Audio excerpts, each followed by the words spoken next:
ओम अज्ञानतिमिरान्धस्य ज्ञानञ्जनशलाकया चक्षुरुन्मिलितं येन तस्मै श्रीगुरवे नमः। श्रीचैतन्यमनोभीष्टं स्थापितं येन भूतले स्वयं रूपकदा मह्यं ददाति स्वपदान्तिकं। वन्देऽहं श्रीगुरोः श्रीयुतः पदकमलं श्रीगुरून् वैष्णवांश्च श्रीरूपं साग्रजातं सहगणरघुनाथान्वितं तं सजीवं साद्वैतं सावधूतं परिजनसहितं कृष्णचैतन्यदेवं श्रीराधाकृष्णपादान् सहगणललिता श्रीविशाखान्वितंश्च।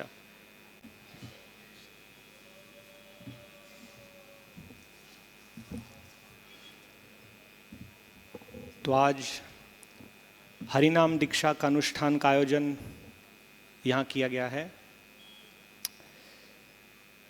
आज सभी भक्त गंभीरता से भगवान के नाम का सेवा करना, जप करना, उसमें प्रवेश करने वाले हैं, हरिनाम दीक्षा। तो इसलिए बहुत महत्वपूर्ण है हमारे लिए जानना कि भगवान नाम की सेवा कैसे करनी चाहिए और किस प्रकार से भगवान नाम की सेवा में कुछ अपराध होते हैं। इन अपराधों का वर्णन पद्म पुराण में वर्णन है, 10 नाम अपराध।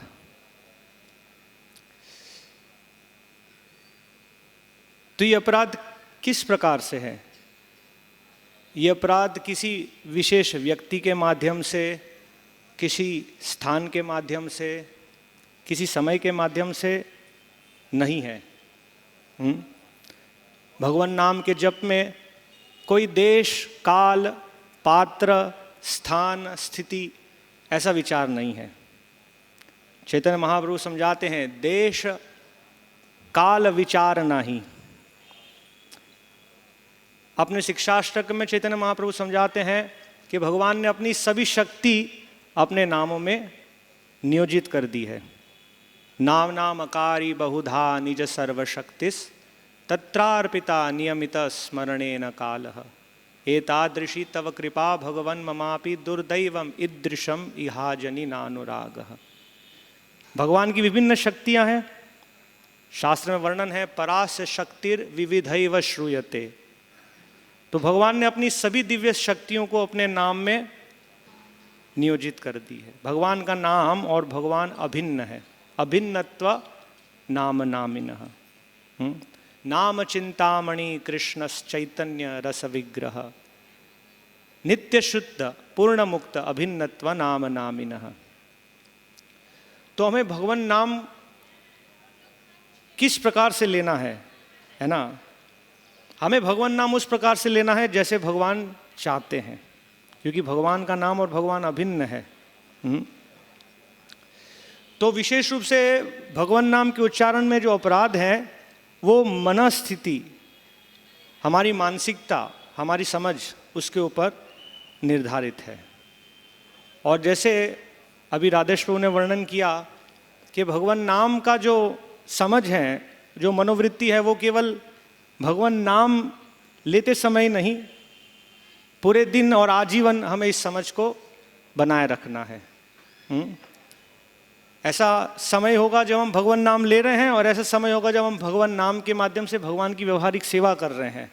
तो दोनों एक ही समान है। ऐसा नहीं है कि 2 घंटे हम भगवान नाम जप करेंगे और दूसरे 22 घंटे हम इन सिद्धांतों को भूल जाएंगे। और भगवान नाम के प्रति जो अपराध है, जो हमारी गलत समझ से है, वो जरूरी नहीं कि हर समय प्रकट हो, वो स्थिति आने पर प्रकट होता है। जैसे उदाहरण के लिए अगर हम पहला अपराध देखें तो साधु निंदा, सताम निंदा। तो जरूरी नहीं कि एक भक्त हर समय निंदा कर रहा है, लेकिन ऐसी स्थिति आने पर एक साधक से भक्त निंदा हो सकती है। इसलिए उसकी समझ बहुत महत्वपूर्ण है। और ये समझ कैसे होगी? ये समझ होगी श्रवण के आधार पर। जब हम सुनेंगे भगवान नाम की महिमा के बारे में, तो हम सावधानी से भगवान नाम का जप कर पाएंगे। चैतन्य महाप्रभु समझाए कृष्ण नाम हईते हबे संसार मोचन, कृष्ण नाम हईते पाबे कृष्णेर चरण। कृष्ण नाम, कृष्ण मंत्र, कृष्ण मंत्र का जप करने से एक फल प्राप्त होगा कि संसार मोचन, इस संसार की सभी समस्या समाप्त हो जाएगी, महादावाग्नि निर्वापणम। और उसका वास्तविक लाभ होगा कि भगवान के चरणों के प्रति प्रेम, दिव्य प्रेम। तो यदि हम सावधानी से इन सिद्धांतों को नहीं जानते और भगवान नाम का जप करते हैं तो वास्तविक लाभ नहीं होगा जो कृष्ण प्रेम है। इसलिए हमें शास्त्रों से, प्रामाणिक वैष्णवों से भगवान नाम की महिमा को सुनना और पूर्ण समर्पित होकर भगवान नाम की सेवा करना। भगवान नाम का जप करने के लिए दीक्षा अनुष्ठान की आवश्यकता नहीं है। दीक्षा पुरश्चर्य विधि उपेक्षा ना करे, जिह्वा स्पर्शे आचंडाल शबारे उद्धारे। भगवान नाम कोई भी व्यक्ति ले सकता है। तो भगवान नाम में दीक्षा का क्या महत्व है?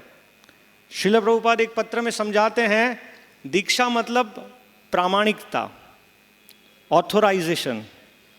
जब एक भक्त एक प्रामाणिक गुरु से समर्पित होकर दीक्षा ग्रहण करता है मतलब वो प्रामाणित हो जाता है।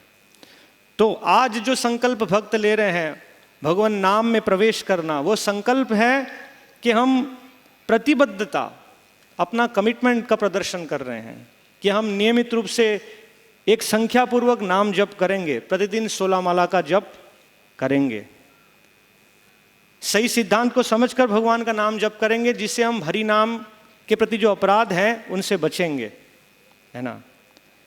वही दीक्षा के माध्यम से एक भक्त प्रण लेता है कि मेरा जो भौतिक पहचान है, इस भौतिक जगत से जो मेरा संबंध है, ये समाप्त करना है और मेरी जो वास्तविक पहचान है, जीवेर स्वरूप होय कृष्णेर नित्य दास, इसे प्राप्त करना है।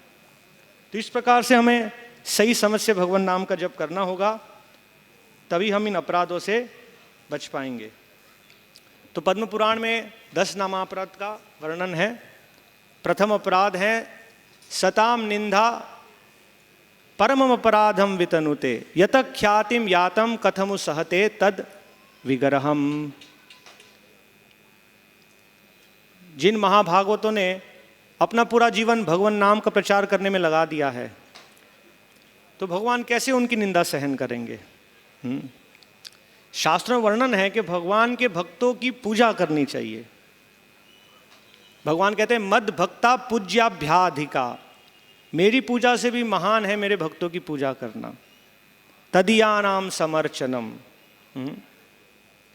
तो हमें तो भगवान के भक्तों की पूजा करनी चाहिए, उनकी सेवा करनी चाहिए। तो उनकी निंदा करने से कैसे भगवान प्रसन्न होंगे?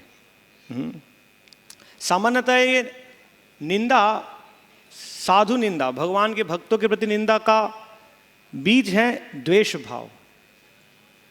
जब एक हमारी भौतिक पहचान होती है तो भक्तों की प्रगति हमसे सहन नहीं होती है। तो ये मूल बीज है ना। तो यदि ये बीज हमारे हृदय में है तो भक्ति देवी कभी भी हमारे हृदय में निवास नहीं करेगी। तो सताम निंदा जानने के लिए हमें ये भी जानना होगा कि साधु कौन है और कौन साधु नहीं है, कौन एक छद्म भक्त है। श्रील भक्ति विनोद ठाकुर अपने भजनों में, अपनी लेखनी में वर्णन करते हैं, नाके तिलक गलाए माला, कोले एक परेर बाला। वे एक ऐसे साधु का वर्णन कर रहे हैं जिसके नाक में तिलक है, गले में कंठी है और उसका पहनावा एक वैष्णव के समान है, लेकिन साथ में असत स्त्री संग है।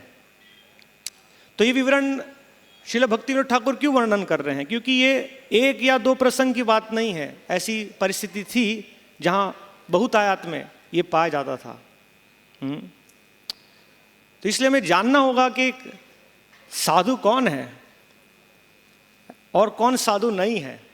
क्योंकि यदि एक प्रामाणिक साधु की निंदा करते हैं तो हम नाम अपराध करते हैं। और एक अप्रामाणिक व्यक्ति जो साधु का ढोंग ग्रहण किया है उसकी निंदा नहीं करते हैं तो हम नाम अपराध करते हैं। ये बहुत महत्वपूर्ण विषय है। क्योंकि एक ढोंगी की निंदा नहीं करना भी एक प्रामाणिक साधु के प्रति अपराध होगा। तो इस प्रकार से एक साधु के प्रति निंदा उनके शारीरिक रचना से कई बार होती है। जिस साधक की समझ नहीं है वो एक वैष्णव को कई बार उनके शरीर से पहचान करता है। जिसने अपना पूरा जीवन भगवान की सेवा में अर्पण कर दिया है उसकी कोई शारीरिक पहचान नहीं है, उसकी तो पूरी पहचान है कि मैं भगवान हरि का दास हूँ। इस शरीर से उनका कोई लेना देना नहीं है। जिसकी भक्ति अकिंचन है, सर्वै गुणस्तत्र समासते सुराः, उनमें सारे देवताओं के गुण आते हैं और प्रकृति के तीनों गुणों से वे परे चले जाते हैं। भगवान गीता में समझाते हैं कि जिसकी भक्ति अकिंचन है वो प्रकृति के तीनों गुणों से परे चले जाते हैं, उनका शरीर से कोई संबंध नहीं है। लेकिन सिद्धांत के अभाव के कारण हम उनके शरीर से उनकी पहचान करते हैं कि ये भक्त इस कुल में जन्म किया, ये निम्न कुल के भक्त हैं, इनके शरीर में इस प्रकार के बीमारी है, इस प्रकार के विकार है। तो उपदेशामृता में रूप गोस्वामी में समझाते हैं, जैसे गंगा के जल में कभी बुलबुले होते हैं, कभी कीचड़ दिखता है, लेकिन वो ब्रह्म द्रवत्वम, वो दिव्य द्रव्य है, वो कोई भौतिक जल नहीं है। इस प्रकार से भक्तों की समझ कभी भी हमें शारीरिक रूप से नहीं करनी चाहिए। अगर हमारी भौतिक दृष्टि है तो हम इस प्रकार से उनकी पहचान करेंगे और उनके प्रति अपराध करेंगे। तो कई बार ऐसा हो सकता है कि एक समर्पित भक्त के जीवन में कुछ दोष हो, लेकिन क्योंकि उनका पूरा जीवन भगवान की सेवा में समर्पित है तो वो दोष नहीं गिना जाता है। इसलिए भगवान कहते हैं अपि चेत सुदुराचारो भजते माम अनन्य भाग साधुरेव समन्तव्य सम्यक व्यवस्थितो हि सह। तो सिद्धांत के अभाव के कारण हम एक महान समर्पित भक्त की कुछ छोटी सी दोषपूर्ण आचरण से उनकी निंदा कर सकते हैं, तो ये भी उनके प्रति अपराध होगा। तो इस प्रकार ये पहला अपराध है। दूसरा अपराध है शिव ब्रह्मा आदि देवों के नामों को भगवान नाम के समान या उससे स्वतंत्र समझना। शिवस्य श्री विष्णुर इह गुणनामादि सकलम धिया भिन्नम पश्येत सखलु हरिनाम हितकरः। भगवद गीता में भगवान सिद्धांत को स्थापित करते हैं, अहम सर्वस्य प्रभवः मत्तः सर्वम प्रवर्तते। सारे देवी देवताओं की उत्पत्ति भगवान से हुई है। मत्तः परतरम नान्यत किंचिदस्ति धनंजय। भगवान के समान या भगवान से परे कोई नहीं है।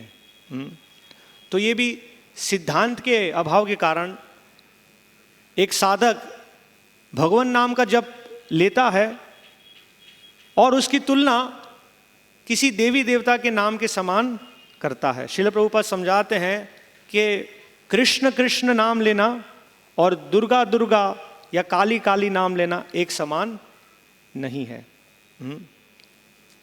तो कई बार इस समझ से यदि भगवान नाम का जप लिया जाता है तो उसका वास्तविक लाभ नहीं होगा। ये दोषपूर्ण है, अपराध बुद्धि है। वर्तमान समय में जो तथाकथित भारतीय हिंदू समाज है उसमें ये दोषपूर्ण त्रुटियां हैं। ये एक महाराज एक उदाहरण देते हैं कि खिचड़ी के समान है और वास्तव में उसका उद्देश्य है जो आपको पसंद आए आप ले लीजिए, आप चुनिए, आपको इन देवी देवताओं में से जो सही लगे आप उनको चुन लीजिए। लेकिन ये सिद्धांत पे आधारित नहीं है। और अंततोगत्व इन सब का सार वे समझते हैं कि अंततोगत्व सब कुछ निर्गुण है, निराकार है, इसके पीछे कुछ नहीं है, है ना। तो ये सब दोष सिद्धांत पर आधारित है। तो भगवान नाम का जप लेना, भगवान नाम का जप करना, उनकी सेवा करना, ये सही सिद्धांत से होना चाहिए।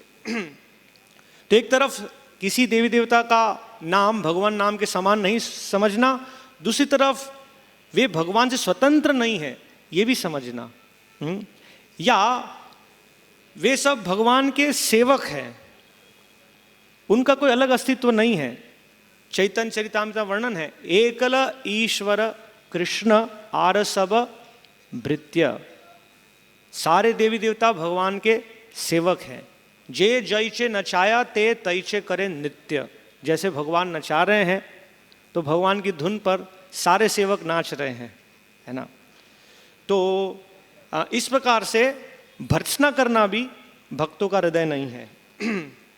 सही समझ होनी चाहिए कि वे सब भगवान के सेवक हैं और उनका संबंध इस प्रकार से सेवा भाव से कृष्ण के साथ है। तीसरा अपराध है गुरुरवज्ञा, गुरोरवज्ञा। आध्यात्मिक गुरु के निर्देशों की अवज्ञा करना। तो ये भी यदि सही सिद्धांत नहीं है तो हम आध्यात्मिक गुरु जो भगवान के प्रतिनिधि है, उनका पूरा जीवन, उनके हर एक कार्य केवल कृष्ण की प्रसन्नता के लिए, कृष्ण भावनामृत में है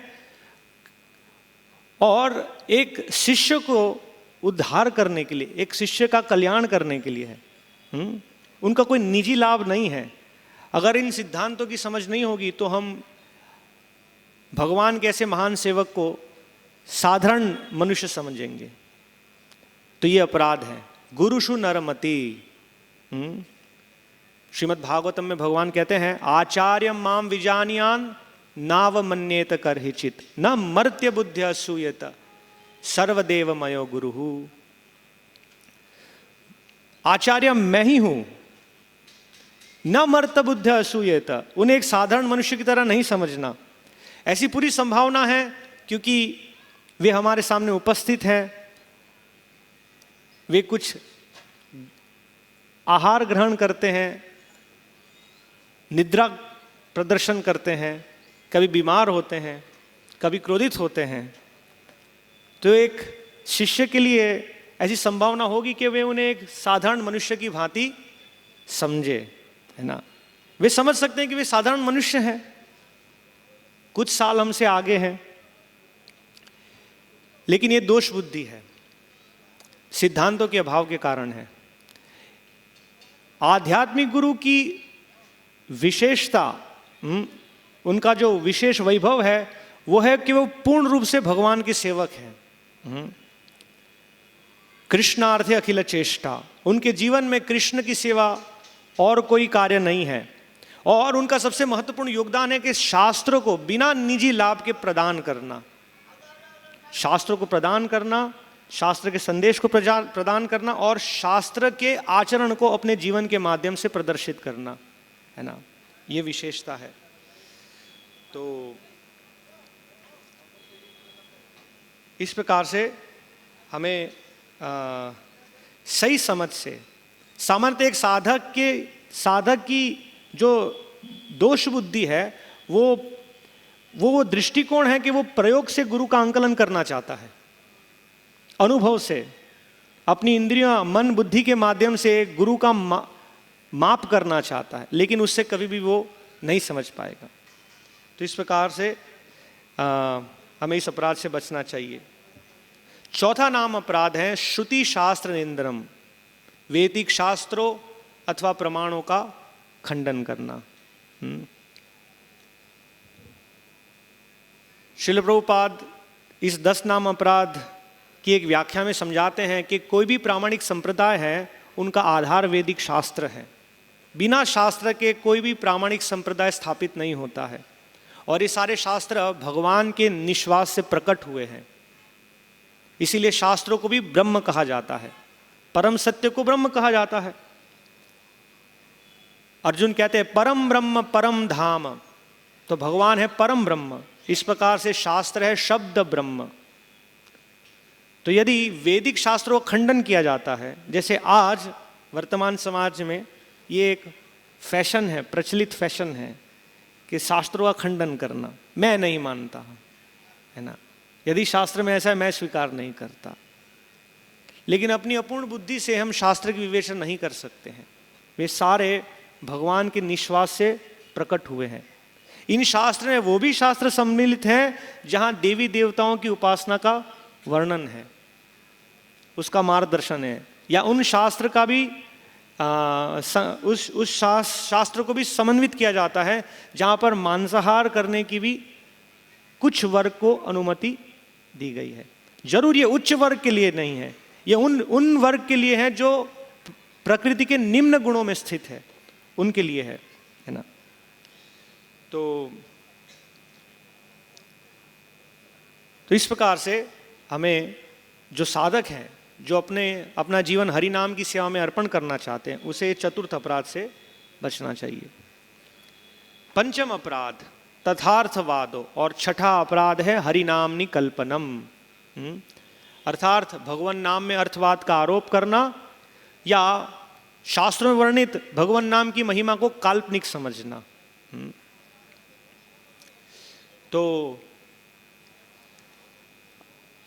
भगवान नाम अप्राकृत है। श्रील प्रभुपाद समझाते हैं ये अप्राकृत ध्वनि है, ये कोई प्राकृत ध्वनि नहीं है।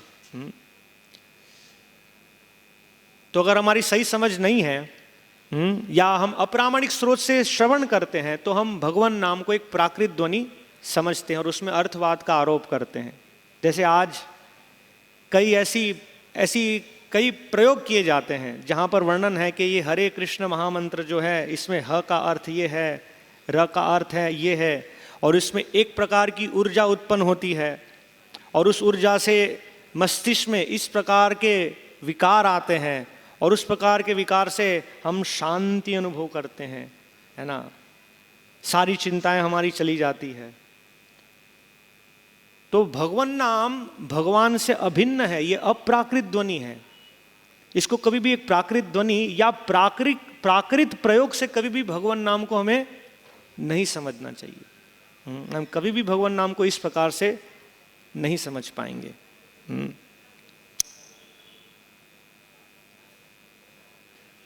कई बार भगवान नाम को प्राकृत समझकर ऐसा विचार किया जाता है कि मैंने इतने अधिक भगवान नाम का जप किया है तो वो मैंने बचा के रखा है, और जब कुछ अवसर आएगा तो मैं इन भगवान नाम का उपयोग करूंगा।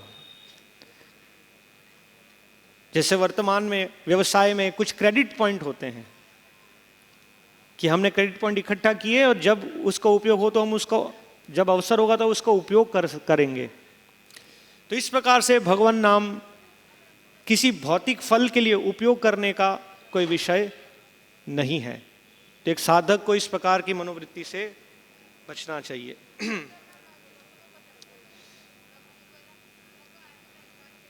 छठा नाम अपराध है हरि नाम निकल्पनम। शास्त्रों में भगवान नाम की महिमा को वर्णन किया गया है।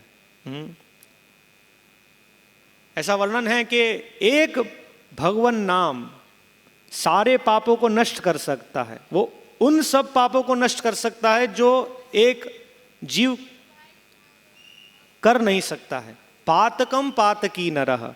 चैतन्य महाप्रभु कहते हैं कि एक कृष्ण नाम होय सर्व पापक क्षय। एक कृष्ण नाम सभी पापों को क्षय कर देता है। तो कई बार सही सिद्धांत न होने के कारण हम सोचते हैं कि ऐसा कैसे होगा, ये तो संभव नहीं है, ये अतिशयोक्ति है। लेकिन भगवान नाम की महिमा कभी अतिशयोक्ति नहीं है, वो स्वयं कृष्ण है। हरिदास ठाकुर वर्णन करते हैं, कोटि अश्वमेध एक कृष्ण नाम सम, जे कहे से पाषंडी दंडे तारेयम। यदि कोई एक कृष्ण नाम को कोटि अश्वमेध के समान गिनता है तो वो पाषंडी है और यमराज उनको यंत्रणा देंगे। तो इस प्रकार से सही समझ से भगवान नाम का जप करना चाहिए। भगवान नाम भगवान से अभिन्न है, वो भौतिक ध्वनि नहीं है, इसलिए उनकी महिमा कभी अतिशयोक्ति नहीं है। जब एक भक्त इन दो सिद्धांतों को समझ जाता है, हरि नामनि कल्पनम, उससे परे चले जाता है और तथार्थवाद से मुक्त हो जाता है, तो वो भगवान नाम की महिमा को समझने लगता है कि वो भगवान नाम कितना महान है। तो एक और अपराध वृत्ति उत्पन्न हो सकती है जो है कि भगवान नाम करने से सारे पाप समाप्त हो जाते हैं, तो बहुत अच्छा है, हम पाप करते रहेंगे और साथ साथ इस पापों का निवारण हरिनाम के माध्यम से करेंगे। वो 7वां नाम अपराध है।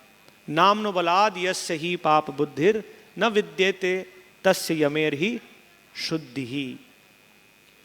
हमारे जो पाप हैं उससे हमारा शुद्धिकरण होता है यम यंत्रणा से। यमराज हमें कठोर दंड देते हैं और इन पापों से हमें मुक्त करते हैं। लेकिन यह वर्णन है कि यदि किसी की बुद्धि ऐसी है कि मैं हरिनाम करूंगा और उस हरिनाम के माध्यम से पाप करूंगा और उन पापों का निवारण करूंगा हरिनाम के माध्यम से। अगर वो सोचता है सुबह हरिनाम करूंगा और पूरे दिन पाप करूंगा और फिर शाम को उन पापों के निवारण के लिए फिर से हरिनाम करूंगा, तो वो पाप बुद्धि से यम यंत्रणा भी हमें शुद्ध नहीं कर सकते। और हम देखते हैं कि उन भक्तों की प्रगति नहीं होती है जो पाप भी कर रहे हैं और हरिनाम भी कर रहे हैं और कहते हैं कि मेरी प्रगति नहीं हो रही है, क्योंकि उनकी मनोवृत्ति खराब है, उसमें दोष है। तो इस मनोवृत्ति से एक साधक को समुचित बचना चाहिए।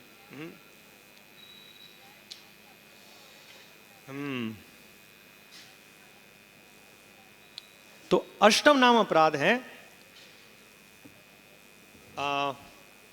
पवित्र भगवान नाम को शास्त्रों में वर्णित एक शुभ सकाम कर्म के समान समझना। धर्म व्रत हुतादि सर्व शुभ क्रिया साम्यम अपि प्रमादः, ये 8वां नाम अपराध है। तो शास्त्र में बहुत सारे शुभ क्रियाओं का वर्णन है। ग्रहण के समय दान देना, ब्राह्मणों को गाय का दान देना, कुएं खुदवाना, मार्ग बनाना, वृक्षारोपण करना, तो ऐसे व्रत करना, ध्यान करना, पवित्र नदियों में स्नान करना, ऐसे बहुत सारे शुभ कार्यों का वर्णन है। लेकिन यदि हम इन शुभ कार्यों को भगवान नाम के समान समझते हैं तो वो एक अपराध है, क्योंकि ये शुभ कार्य केवल हमें भौतिक वर प्राप्त कर सकते हैं, हमें कुछ भौतिक गंतव्य प्रदान कर सकते हैं, लेकिन भगवान नाम पूर्ण रूप से अप्राकृत है। अवश्य ही भगवान नाम लेने से हम अपने पापों से मुक्त होते हैं और भगवान नाम हमें कुछ शुभता प्रदान करता है, लेकिन एक साधक का उद्देश्य भगवान नाम इस उद्देश्य के लिए लेना नहीं है। उसका उद्देश्य है भगवान नाम लेना भगवान की प्रीति के लिए, भगवान की सेवा के लिए, निज लाभ के लिए नहीं। कोई भी पुण्य कार्य है उसका उद्देश्य है इसमें मेरा लाभ होगा, लेकिन भगवान नाम का उद्देश्य स्वयं के लाभ के लिए नहीं है, केवल कृष्ण की सेवा के लिए, कृष्ण की प्रीति के लिए। और जो भी भौतिक फल है वो समय और काल की परिधि के भीतर है। वो जो भी फल हमें देंगे वो समय और काल की परिधि के भीतर है, उससे परे नहीं है। इसके पश्चात 9वां अपराध है अश्रद्धालु व्यक्तियों को भगवान नाम की महिमा का प्रचार करना। तो ऐसे कई लोग हैं जिनको भगवान नाम में कोई श्रद्धा नहीं है या भगवान नाम के प्रति द्वेष है। यदि उन्हें भगवान नाम की महिमा का उपदेश देते हैं तो वे और अपराध करते हैं, वे भी अपराध करते हैं और जो उनको उपदेश देता है वो भी और अपराध में जाता है। इसलिए भक्तों को सावधानी बरतनी है कि किस व्यक्ति को भगवान नाम की महिमा का उपदेश देना। अवश्य ही भगवान नाम का उच्चारण करने के लिए सबको प्रेरित करना। ऐसे कई लोग हैं जो भगवान नाम लेना चाहेंगे लेकिन उनकी भगवान में श्रद्धा नहीं है। तो जब हम उनको विस्तार से समर्पित होकर विधि विधान के माध्यम से भगवान नाम लेने के लिए प्रेरित करेंगे या उसकी महिमा का उपदेश देंगे तो वे और अपराध करने के लिए प्रेरित होंगे। श्रील प्रभुपाद की जो प्रचार आंदोलन में प्रभुपाद जिस प्रकार से प्रचार किया, अगर हम उसका अन्वेषण करें तो प्रभुपाद केवल सब लोग को हरि नाम लो ऐसे प्रेरित नहीं किए। श्रील प्रभुपाद कृष्ण भावनामृत का महत्व समझाएं, कृष्ण भावनामृत की गंभीरता को प्रदर्शित किए।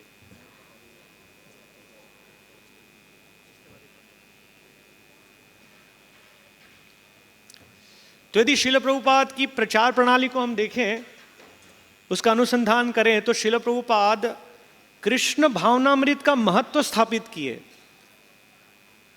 हम कौन हैं, भगवान कौन है, कृष्ण भक्ति की गंभीरता क्या है। केवल सहजता से नहीं कहे कि बस बिना सिद्धांत की समझ के हरि नाम करो। तो इस प्रकार से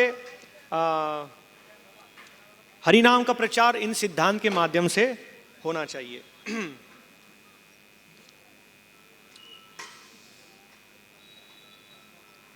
तो 10वां नाम अपराध है कि नाम की इतनी अगाध महिमा, हरि नाम के जप में पूर्ण विश्वास न होना और हरि नाम की अगाध महिमा का श्रवण करने पर भी भौतिक विषयासक्ति बनाए रखना। श्रुत्वापि नाम महात्म्ये य प्रीति रहितो धमः अहम ममादि परमो नाम निसोप्यपराध कृत। हरि नाम का उद्देश्य, ये जो संकल्प हम ले रहे हैं हरि नाम में प्रवेश करने के लिए, उसका पूरा उद्देश्य है ये समझना कि मैं भगवान का सेवक हूँ, मेरा पूरा जीवन है भगवान की सेवा के लिए। यह है भक्ति लता बीज। ये जो दीक्षा अनुष्ठान है उसका सार, ये भक्ति लता बीज, ये मनोभाव है कि मैं भगवान का सेवक हूँ। इसी के विपरीत ये मनोभाव है अहम ममादि परमः। एक अहंकार के माध्यम से अपना स्वतंत्र अस्तित्व बनाए रखना कि मैं बहुत महान हूँ, मैं इतना प्रचार कर रहा हूँ, मैं ये बहुत बड़ा कार्य कर सकता हूँ। और साथ ही साथ भौतिक जीवन के महत्व को पकड़ के रखना। भगवान नाम का जप या भगवान की भक्तिमय जो सेवा है वो मेरे जीवन में छोटा सा अंश है, जैसे एक साधारण व्यक्ति के जीवन में होता है। वे भी भगवान नाम का जप करते हैं लेकिन एक छोटा सा अंश है उनके जीवन में। लेकिन जो भक्त हरि नाम में प्रवेश कर रहे हैं, हरि नाम दीक्षा ले रहे हैं, उनका उद्देश्य भगवान नाम का जप केवल एक अंश मात्र नहीं है, ये हमारा जीवन है। इस पूरे दीक्षा समारोह का उद्देश्य है कि हम अपनी भौतिक पहचान को समाप्त करेंगे और भगवान के नित्य सेवक के रूप में हमारी पहचान को स्थापित करेंगे। तो भगवान नाम की महिमा को इतना श्रवण करने पर भी यदि हम इस विषयासक्ति को बनाए रखते हैं तो ये एक अपराध है। भगवान नाम के साथ साथ आहार, निद्रा, भय, मैथुनम, इस पूरे जीवन व्यवस्था को बनाए रखना, तो ये एक अपराध है। तो श्रील भक्तिविनोद ठाकुर समझाते हैं कि इन सभी अपराधों का मूल कारण है सतर्क नहीं रहना, ध्यानपूर्वक भगवान नाम की महिमा को न सुनना और सतर्क नहीं रहना, आलस बनाए रखना। भगवान नाम क्योंकि मुझे लेना पड़ रहा है इसलिए मैं ले रहा हूं, है ना। तो इस प्रकार से यदि हम सतर्क नहीं रहेंगे, अपराध करते रहेंगे, उसका परिणाम होगा हम और अपराध करेंगे और अपराध करेंगे और अपराध करेंगे और धीरे धीरे भगवान नाम के प्रति हमारी रुचि है वो समाप्त हो जाएगी। तो सभी अपराधों में एक अपराध है कि अपराधों के पूर्वक सतर्क नहीं रहना। तो इस प्रकार से एक साधक को सावधानी से इन 10 नाम अपराधों को समझना चाहिए और अपना पूरा जीवन गुरु के माध्यम से हरि नाम की सेवा में नियोजित करना चाहिए। हरे कृष्ण।